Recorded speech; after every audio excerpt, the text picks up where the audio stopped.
이 천지간 만물들아 복 주시는 주 여호와 전능 성부 성자 성령 찬송하고 찬송하세. 아멘.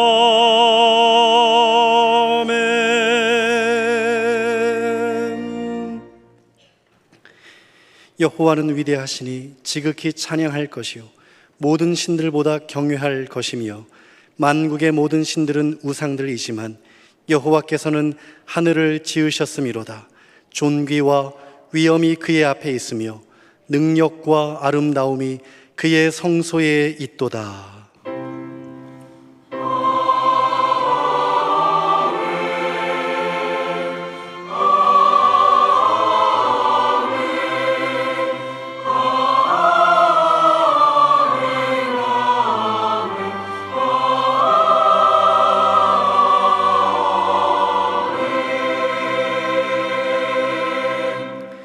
하나님께서 우리에게 주시는 구약의 말씀은 시편 119편 176절입니다.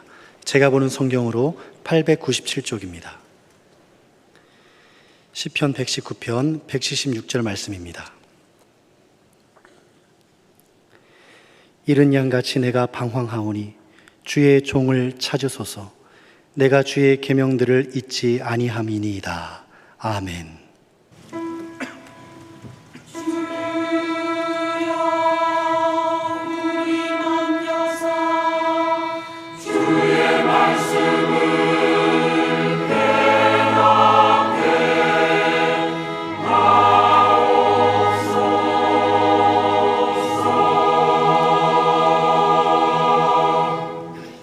하나님께서 우리에게 주시는 신약의 말씀은 누가복음 15장 1절에서 7절 말씀입니다. 제가 보는 성경으로 121쪽입니다. 누가복음 15장 1절에서 7절 말씀입니다. 모든 세리와 죄인들이 말씀을 들으러 가까이 나아오니 바리새인과 서기관들이 수군거려 이르되 이 사람이 죄인을 영접하고 음식을 같이 먹는다 하더라. 예수께서 그들에게 이 비유로 이르시되 너희 중에 어떤 사람이 양 100마리가 있는데 그 중에 하나를 잃으면 99마리를 들에 두고 그 잃은 것을 찾아내기까지 찾아다니지 아니하겠느냐. 또 찾아낸즉 즐거워 어깨에 메고 집에 와서 그 벗과 이웃을 불러 모으고 말하되 나와 함께 즐기자. 나의 잃은 양을 찾아내었었노라 하리라. 내가 너희에게 이르노니 이와 같이 죄인 한 사람이 회개하면 하늘에서는 회개할 것 없는 의인 99으로 말미암아 기뻐하는 것보다 더하리라. 아멘. 신약성경 누가복음 15장을 보면 세 가지 비유가 나옵니다. 1절부터 7절은 잃은 양 비유로 이것은 어리석고 무지한 죄인을 가리키고 비율로 따지면 99대 1입니다. 8절로 11절에는 잃은 드라크마 비유가 나오는데 여기서는 죄를 짓고 깨닫지 못하는 사람을 설명하고 있고 비율로 보면 10대 1입니다. 11절로 32절에서는 고의의 범죄자를 가리키면서 비율로는 2대 1입니다. 양, 구약에서는 선민 곧 택한 백성 이스라엘을 가리켰고 신약에서는 예수 그리스도를 가리키기도 했지만 주로 성도를 지칭하는 경우가 대부분이었습니다. 오늘의 본문은 이렇게 시작하고 있습니다. 1절과 2절에 모든 세리와 죄인들이 말씀을 들으러 가까이 나아오니 바리새인과 서기관들이 수군거려 이르되 이 사람이 죄인을 영접하고 음식을 같이 먹는다 하더라. 소외되어 있던 사람들이 예수님의 말씀을 들으러 가까이 나왔고 예수님은 이들과 대화하시고 가르치실 뿐 아니라 그들의 집에 들어가셔서 그들과 함께 음식을 드시기도 하셨습니다. 왜 그렇겠습니까? 일단 동네에서 죄인 이런 취급을 받으면 대화도 안 하고 출입도 안 하고 거래도 안 하고 막 그랬더랬어요. 그런데 예수님은 자기들이 예수님과 복음을 거부하니까 그들과 대화하실 수밖에 없지요. 그런데 바리새인과 서기관들은 이 점을 트집 잡는 겁니다. 왜 죄인들과 대화하냐? 죄인의 집에 왜 들어가냐? 거기서 왜 먹고 그러냐? 그걸 트집 잡는 겁니다. 고린도전서 5장 10절과 11절에는 내가 너희에게 쓴 편지에 음행하는 자들을 사귀지 말라 하였거니와, 이 말은 이 세상에 음행하는 자들이나 탐하는 자들이나 우상 숭배하는 자들은 도무지 사귀지 말라 하는 것이 아니니 만일 그리하려면 너희가 세상 밖으로 나가야 할 것이라. 예수 안 믿는 사람과 우리는 거래도 하고 대화도 하고 함께 살고 직장에서 만나고 다 그러잖아요. 우리가 시장에 가서 물건 살 때 당신 뭐 믿느냐 그러고 삽니까? 그러고 안 하잖아요. 하나님을 안 믿는 사람, 다른 종교 믿는 사람, 무신론자, 무종교인 이런 사람들과 어떻게 지내야 합니까? 만나고 사귀고 접촉해야 전도도 할 수 있고 구원도 이룰 수 있는 것 아니겠습니까?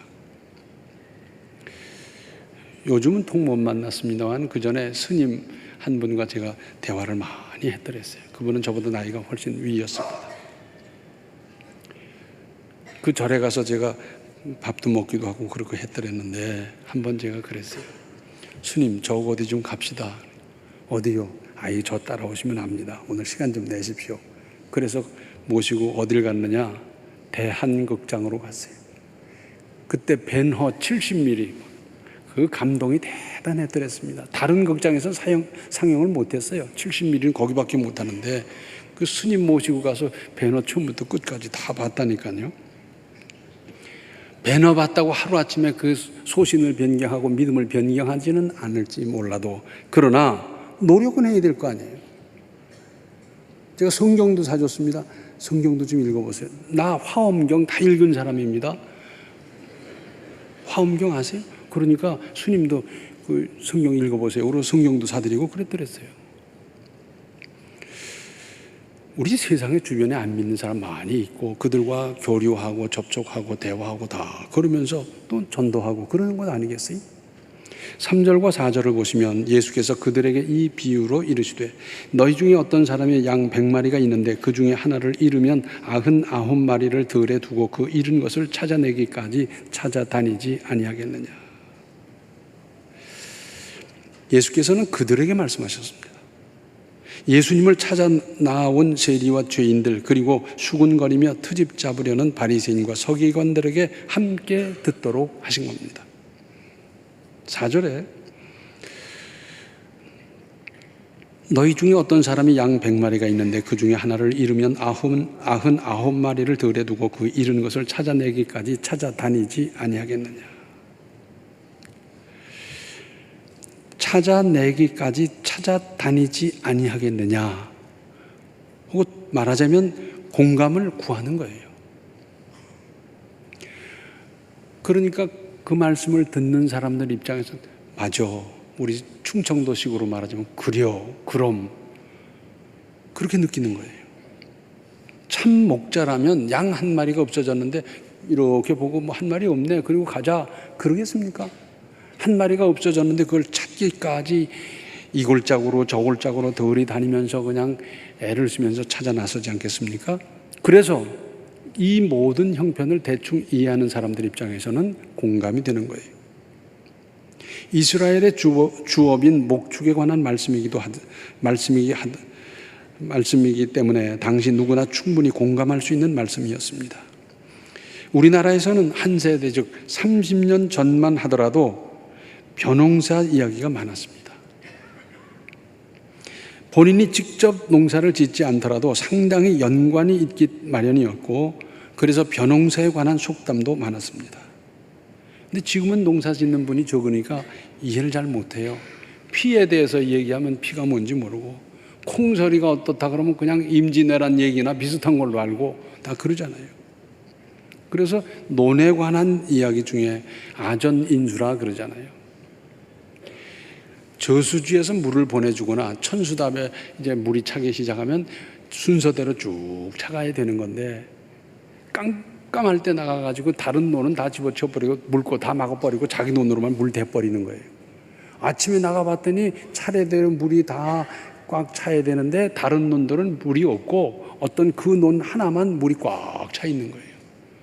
그래서 아전인수라는 말의 뜻은 뭐냐면 지 마음대로 하는 겁니다. 제 마음대로 해석하고 제 마음대로 하는 것, 이걸 우리 아전인수다 그러지 않습니까? 날이 어두워지고 시장하고 목마르고 피곤하고 하더라도 그렇더라도 찾아 나서는 겁니다. 그게 일반적이었어요. 1940년대 이스라엘에서 양을 치는 목자가 있었는데 그야말로 한 마리를 잃어버린 겁니다. 잃어버린 거예요.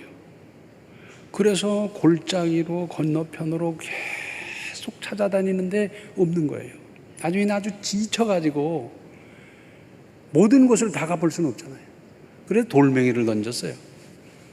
그러면 뭐 깽 하는 소리가 나든지 무슨 소리가 날 수 있으니까 아 저기 있구나 하고 가서 찾을 수가 있지 않습니까?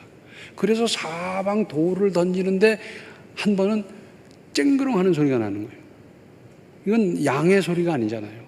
이상하다. 여기 왜 이런 소리가 날까? 그리고는 거기를 찾아갔더니 굴이 있는데 굴 속으로 돌이 들어가면서 이제 항아리가 있어요. 항아리에 맞으면서 쨍그랑 소리가 난 거예요. 그 이상하다. 그리고 거기까지 들어가서 항아리 안을 살펴봤더니 두루마리가 이렇게 있는 거예요. 보니까 양피, 가죽에다가 글을 썼는데 이 사람이 글을 모르는 사람이에요. 그래가지고 이걸 우리로 말하자면 엿장수한테 한 5만 원 주고 팔았어요. 굉장히 많이 받은 거예요, 이 사람이. 근데 그 다음 이 사람이 넘기려고 할 적에 말하자면 문화재에 조금 관심이 있고 도굴꾼쯤 됐을지 그런 사람이 보니까 이거 대단한 것 같아요. 그래서 이를테면 한 500만 원 주고 산 거예요. 100배나 받았잖아요. 이야, 수지 맞았다. 근데 그리고 그 다음에 이제 고고학자들이 딱 만나고 보니까 이건 뭐 보통 대단한 게 아니에요. 그래서 이건 값이 없는 거예요, 값이. 그래서 결국 영국 사람 손에 넘어가고 지금 현재는 영국에 가면 런던에 대영 박물관이 있는데 대영 박물관은 무료입니다. 어떤 사람이 그래요. 세계 각국에서 죄 갖다 놨기 때문에 저희께 없어서 무료인가 보다 그런 얘기를 하는데 대영 박물관 안에서도 돈을 내고 들어가요. 그거 비싸요. 돈을 내고 들어가야 하는 곳이 있어요. 거기는 아주 값지기 짝이 없는 것들을 갖다 놨는데 거기에 이게 있어요. 근데 이게 뭐냐? 나중에 학자들이 봤더니 이사야서, 예레미야서를 기록한 거예요. 그런데 이 발견이 있기 직전까지 신신학자라는 사람들이 나타났어요. 그래서 성경은 베끼고 사번 하다 보니까 원래 하나님 말씀과 상당히 뒤틀려 있을 거다. 왜곡됐을 거다. 그걸 우리가 어떻게 믿으라는 말이냐 하면서 막 들고 일어났는데 이 두루마리를 쭉 펴놓고 지금의 성경과 대조해 봤더니 지금의 성경과 별로 다른 게 없어요. 그런데 왜 그렇게 될 수 있었냐면 이스라엘의 성경을 필사하는 랍비들이 따로 있어요. 아무 랍비라 하는 게 아니에요. 그런데 그 랍비들은 성경을 필사할 때 반드시 목욕 재개를 하고 하나님의 이름이 나올 때는 반드시 잉크를 한번 찍고 했다는 겁니다. 그러니까 하나님의 이름을 쓰다가 중간에 잉크가 떨어지는 건 있을 수가 없어요. 그래서 하나님의 이름으로 야훼, 아도나이, 그 여러 가지 이름이 나오잖아요. 그런데 그때마다 그렇게 쓰면서 정말 정성 들여 썼다는 거예요. 그래서 그때 성경은 필사해서 내려왔지만 왜곡된 것이 거의 없다. 원본 가깝게 지금까지 유지됐다 하는 겁니다. 그런데 그것이 어떻게 가능했냐면 워낙이 건조한 기후고 거기다가 항아리에다 담아놨기 때문에 이것이 그대로 보존될 수 있다는 겁니다. 영국 가시거든 런던 대영 박물관에 가셔서 입장료를 내시고 이걸 한번 보십시오. 이걸 후세 학자들이 뭐라 그러냐면 사해 주변에서 발견됐다 해서 사해 사본 또는 그 동네가 쿰난이기 때문에 쿰난 문서 되게 이렇게 불러요. 양을 찾으려다가 값을 정할 수 없는 대단한 성경을 발견했더랬어요. 양, 소는 뿔을 가졌고 사자는 이와 발톱을 가졌지만 양은 아무런 무기가 없습니다. 개나 고양이는 집을 찾아오지만 양은 저희 집을 찾을 줄도 모릅니다. 양은 전적으로 목자를 의지하여 살아갑니다. 하나님의 양된 그리스도인들은 모름지기 하나님을 전적으로 의지하며 살 것을 가르쳐 주십니다.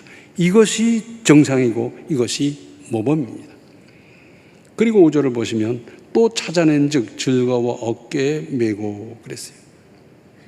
목자는 잃어버렸던 양을, 탈락했던 양을 만나자마자 너 때문에 이놈아 하면서 지어받거나 그러질 않고, 화풀이하지 않고, 양을 무리하게 몰지 않고 어깨에 메고 온다 하는 겁니다. 양이 지치거나 다리가 상했을 때 목자가 제 어깨에 메는 습관이 있었다고 합니다. 이스라엘 가면 지금도 베두인이라는 부족이 있는데 그들은 그 장소를 옮겨가면서 천막을 옮겨가면서 그리고 양과 염소를 지금도 기르고 있어요. 이제 거기를 가서 한번 살폈죠. 근데 뭐 마당이고 뭐 할 것 없이 양똥이고 뭐 냄새가 꽤 나고 막 그래요. 근데 김사만 목사님이 나도 한번 어깨에 져본다고 그러고는 양을 어깨에 졌어요. 그리고 했는데, 자, 양 새끼가 나오면요, 하얀 게 얼마나 이쁜지 몰라요. 정말 안아주고 기르고 싶어요. 그런데 양이 좀 크면 그 다음에 어떻게 되느냐? 소나 말은 관계가 없는데 양은 키가 낮잖아요. 그래서 걸어가다 보면 여기서 흙먼지가 배로 다 오게 돼 있어요. 하얗던 양이 자라면서 이 등줄기고 이런 데 보면 회색이요, 때가 타서. 근데 이 배는 어떠냐면 이 흙이 워낙 튀어가지고선 그 중에는 그 바닥에 깔려있는 뭐 양똥이고 뭐 그냥 막 해가지고요, 아주 지저분해요. 그래가지고 김사만 목사님이 양을 어깨에 메고 앞다리 뒷다리 이러면서 이제 왔다 갔다 하고 이제 해봤는데, 냄새가 얼마나 나는지. 버스를 탔는데 발바닥에 묻었던 게 올라와가지고 냄새가 나가지고 그 다음에 버스 바닥을 닦고 신발 바닥을 칫솔로 닦고, 그 칫솔은 다시 안 썼습니다. 그랬는데 그 다음에 날 보고 그러는 거예요. 야, 너 좀 씻어라, 닦아라. 그래. 나 다 닦았어. 뭐냐면 여기다 메고 오니까 그 다음에 머리를 감고 목욕을 하고 옷을 갈아입고, 그래도 그 냄새가 얼마나 오랫동안 배에 있는지 아주 그냥. 그러니까 목자가 양을 만나서 반가운 마음으로 어깨에 메고 왔다 하는 것은 그 냄새가 지독하게 나지만 그 반가움 때문에 그 냄새를 감수하면서 여러 날씩 가는 그 냄새를 감수하면서, 그 지저분한 걸 감수하면서 사랑한 겁니다. 본문에서는 잃어버렸던 죄인 한 사람을 찾고 기뻐하시는 하나님의 사랑, 예수님의 사랑을 읽을 수 있습니다. 6절을 보시면 집에 와서 그 벗과 이웃을 불러 모으고 말하되 나와 함께 즐기자, 나의 잃은 양을 찾아내었노라 하리라. 99대 1인데 계산상 전혀 맞지 않습니다. 99마리를 무시한 것이 아니고 잃었던 한 마리를 더 사랑한 겁니다. 잃어버렸던 양을 찾았다고 해서 잔치까지 벌이면 아무리 소규모라 하더라도 그 비용은 도대체 양 몇 마리 값이 되겠습니까? 그 잔치하느라고 다른 양들을 잡았을지도 몰라요. 사실은 양이 아니라 사람을 뜻하는 겁니다. 유물자관으로서는 도저히 용납할 수 없는 논리입니다. 유물자관이라는 것은 물질이 전부라는 거 아니에요? 정신이나 신앙, 영혼 이런 건 부인하는 것. 이게 공산주의 아닙니까? 근데 그들의 사고방식으로서는 도저히 용납이 안 되는 거죠. 하나님의 사랑은 합리와 비합리를 초월하시고 불가능을 가능하게 하십니다. 나아가서 목자의 기쁨은 가정에서 이웃으로 파급되고 개인적인 데서 공적인 것으로 번져갑니다. 죄인 한 사람이 회개하는 것은 목자이신 예수님의 기쁨에 국한하지 않고 하나님 나라 전체의 기쁨이 되는 겁니다. 결론입니다. 7절에 내가 너희에게 이르노니 이와 같이 죄인 한 사람이 회개하면 하늘에서는 회개할 것 없는 의인 99으로 말미암아 기뻐하는 것보다 더하리라. 잃었던 양 한 마리가 잃지 않았던 99마리 양보다 더 반가운 것처럼 잃었던 죄인이 하나님 앞으로 돌아와 회개하면 하나님 나라에선 크나큰 기쁨이 되는 겁니다. 여기서 몇 가지 붙잡아야 할 대목이 있습니다. 먼저 찾아내기까지 찾으라는 겁니다. 구원을 이루기까지 끝까지 전도하는 겁니다. 두어 번 해보다 많은 것은 잃은 양을 찾는 목자의 자세일 수가 없습니다. 기도하고 설득하고 대접하고 기다리고 온갖 방법을 다 동원해서 전도하고 구원하십시오. 그리고 영혼 구원은 계산으로 하는 것이 아닙니다. 계산으로 한다면 가장 비계산적인 일이 예수님의 성육신입니다. 어떻게 하늘 보좌를 버리고 내려 오시며 어떻게 유한한 인간의 모습으로 이 땅에 오시며 이게 가능한 일입니까? 가능한 일이겠습니까? 이건 전혀 불가능한 일이에요. 유대인들은 구약 성경을 믿습니다. 예수님을 부인합니다. 신약을 안 믿습니다. 그게 유대교예요. 근데 이 사람들이 못 믿는 가장 결정적인 이유가 뭐냐면 어떻게 하나님이 사람이 되냐는 겁니다. 이럴 수가 없다는 겁니다. 못 믿어요. 지금도 안 믿어요. 그들은 유대교만 믿는 거예요. 있을 수 없는 일이 있습니다. 있을 수 없는 일을 이루셨어요. 거기다가 예수님의 십자가. 예수님은 죽었던 사람을 살리셨고 수많은 병자를 나면서부터 이제 장애인이었던 사람들을 고쳐내고 얼마나 많은 기적을 행사하셨어요. 그래서 예수께서 십자가에 달리셨을 때 그런 조롱을 했더랬어요. 거기서 뛰어내려와 봐. 그런 조롱을 했었어요. 잡히시기 직전에 예수께서 무슨 말씀하셨어요?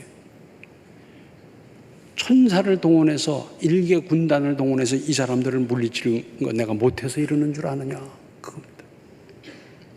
무능해서가 아니고 능력이 없어서도 아니었습니다. 구원을 이루기 위해서 그 참혹한 십자가에서 그 망신을 당하면서 그러면서 십자가를 지셨어요.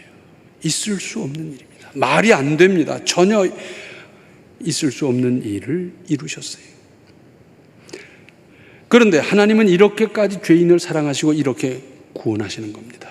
영혼 구원의 시간과 노력을 투자하십시오. 우리가 하나님 앞에서 신앙생활하면서 가장 배점이 많은 것이 전도요 영혼 구원입니다. 우리가 중고등학교 다니면서 얼마나 골치 아파한 게 있습니까? 영어, 수학, 시간도 많고 학습량도 많고 힘도 들고 다 그랬잖아요. 근데 그 열심히 했어요. 왜? 배점이 많으니까. 거기서 점수 떨어지면 딴 데서 만점 받아도 10점짜리 만점 받아도 소용이 없어요. 그러다 보니까 배점 많은 곳에 힘써서 열심히 공부했지 않습니까? 하나님 앞에서 가장 배점이 많은 게 뭐냐? 전도해서 사람 구원하는 겁니다. 그 일부터 하십시오. 전도하여 구원하면 그리고 잔치하십시오. 사망에서 생명으로 옮겼는데 영 죽을 사람이 이제 그리스도인이 됐는데 얼마나 대단한 일입니까? 이건 개인에게 있어서는 혁명적인 일이고요. 대단한 일인데 가족이 조촐하게 모여서 함께 감사하면서 떡을 떼십시오. 얼마나 기쁘고 감사한 일입니까? 가족 중에 안 믿는 사람이 있으면 온 가족들이 그를 위해서 기도하고 또 가문에서 안 믿는 사람이 있으면 그를 위해서 기도하면서 그 열매가 이루어졌을 때 잔치할 만 하잖아요. 잔치하세요. 그런데 신약 성경 맨 뒷부분에 뭡니까? 아멘 주 예수여 오시옵소서.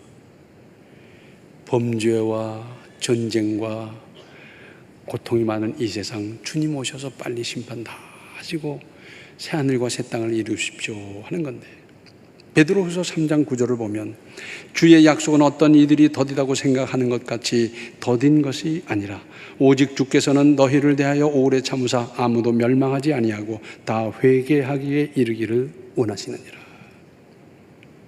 아마도 마음속으로 하나님은 그러셨을지 몰라요. 이제 심판해야 되겠다. 이제는 세상 끝내야 되겠다.